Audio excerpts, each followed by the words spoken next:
قبلا ما سخنانی در مورد دولت تاجیکستان و شخص محترم امام علی رحمان. السلام علیکم و رحمت الله تعالی و برکاته. هموطنان عزیز، خداوند خیر توتیه. خواهش میکنم با دقت گوش کنید. مقصد این نوار من پس زدن یگان ملت نیست، یگان برادر نیست، یگان همزبان نیست، یگان افغان ها برادری مسلمان و همزبانی ما نیست.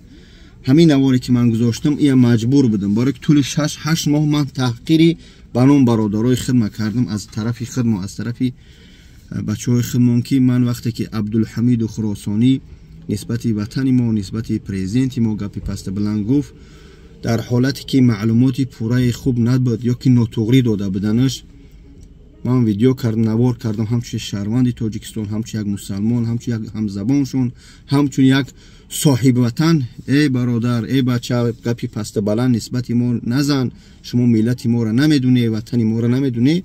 مقصد از سخن ای است که نگذاره که بازیچه دستی چونی شخصیت شیم، یا از همون دور فرمان میتین از شما چیکار میکنه، بعد این خطر کنی و قور بلا.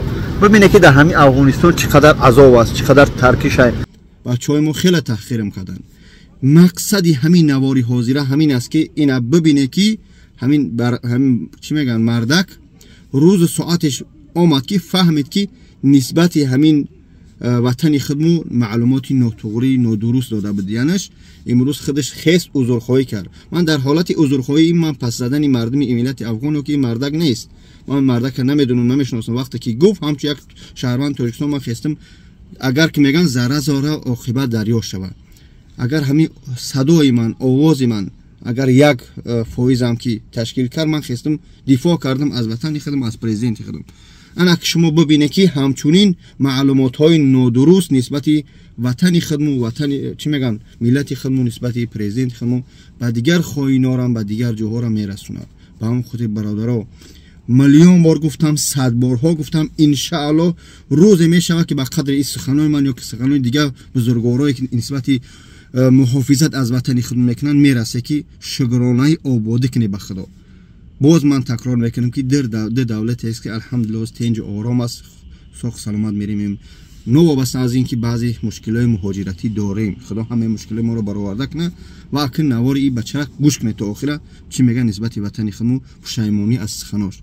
خدا کنه که همه بشناسه وطن بزرگوار خودمون که الحمدلله چقدر بزرگ ها داریم، ما را با بزرگ هامون، با گذشته‌مون، با یعنی چی میگن دل صاف بدن و پاک بدن قلب های مادران و پدران بزرگان. خدا نگهدار. یگان پس بلندی گفته باشیم بخشش ملت افغانستان بدانند که ما الحمدلله مردمی مسلمان، مردمی تاجیکستان همه وقت در بخش او هستیم، بدیم و میمونیم. هیچگاه ما و یارها را، برادرای همزبان مسلمان ما تنها نمیگذاریم. ان شاء الله ما در کمک و یا همچون یک مسلمان، همچون یک فردی تاجیک، همچون همزبان هستیم. السلام علیکم. الحمدلله و الصلاة و السلام علی محمد رسول الله. اما بعد، با درود و سلام خدمت هموطنان عزیز، بخصوص مردم تاجیک و مردم با فرهنگ تاجیکستان. امیدوار هستم که صحت و سلامت و در پناه ابوالعزت باشین. قبلا ما سخنانی در مورد دولت تاجیکستان و شخص محترم امام علی رحمان، رئیس جمهور محترم تاجیکستان داشتیم که او سخنان ما به اثر ازی بوده که اطلاعات درست و دقیق ما شناخت از مردم تاجیکستان و دولت و شخص رئیس جمهور محترمشان نداشتیم، ولی به اثر تحقیقات و اطلاعاتی که ما دریافت کردیم، دولت تاجیکستان یک دولت اسلامی و مردمش مردم مسلمان و در تاریخ معاصر و گذشته از آن مردم تاجیکستان و مردم تاجیک در کل افتخاراتی در اسلام آوردن که در هیچ قوم صادقانه بگوییم که نظیر نداشتند. شما ببینید از جمله افتخارات آنها امام بخاری رحمه الله، امام ترمذی رحمه الله، امام مسلم رحمه الله، امام ابو حنیفه رحمه الله و همینطور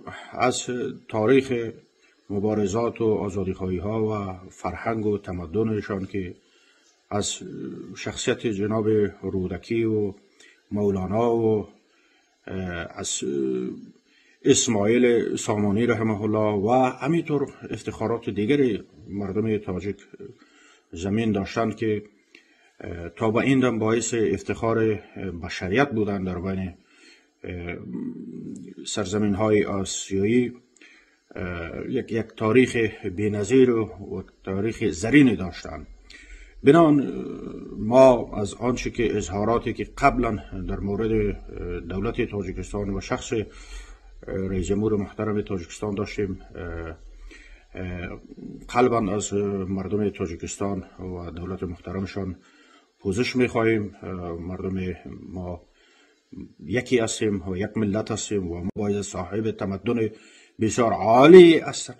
خواهش ما از جوانانشان است که فریب حلقات مغرض، فریب گروه‌های جنایتکار، فریب گروه‌هایی که ربطی بر اسلام ندارند و مطالعه درست و دقیقی از اسلام ندارند نخورید و جوانانی که فریب خوردند برگردند به خانه‌های خود، سر زندگی خود و آرام زیر یک حکومت اسلامی زندگی کنند. امیدوار هستم که پیام مرا سوی تفاهم برای شما نشود. کدام جبر و اکراه و کدام زور بالای ما نیست و کسی کدام فرمایشی هم بالای ما کسی دادن نمیتواند. بینان حقیقت همین است که ما حقیقت را دریافتیم و ما بر مبارزه بر دفاع از حقوق تاجیکان و مردم آزاده کشور خود ما و دفاع از امت مسلمان مبارزه اسلامی خود ادامه میدیم. و السلام علیکم و رحمت الله و برکاته.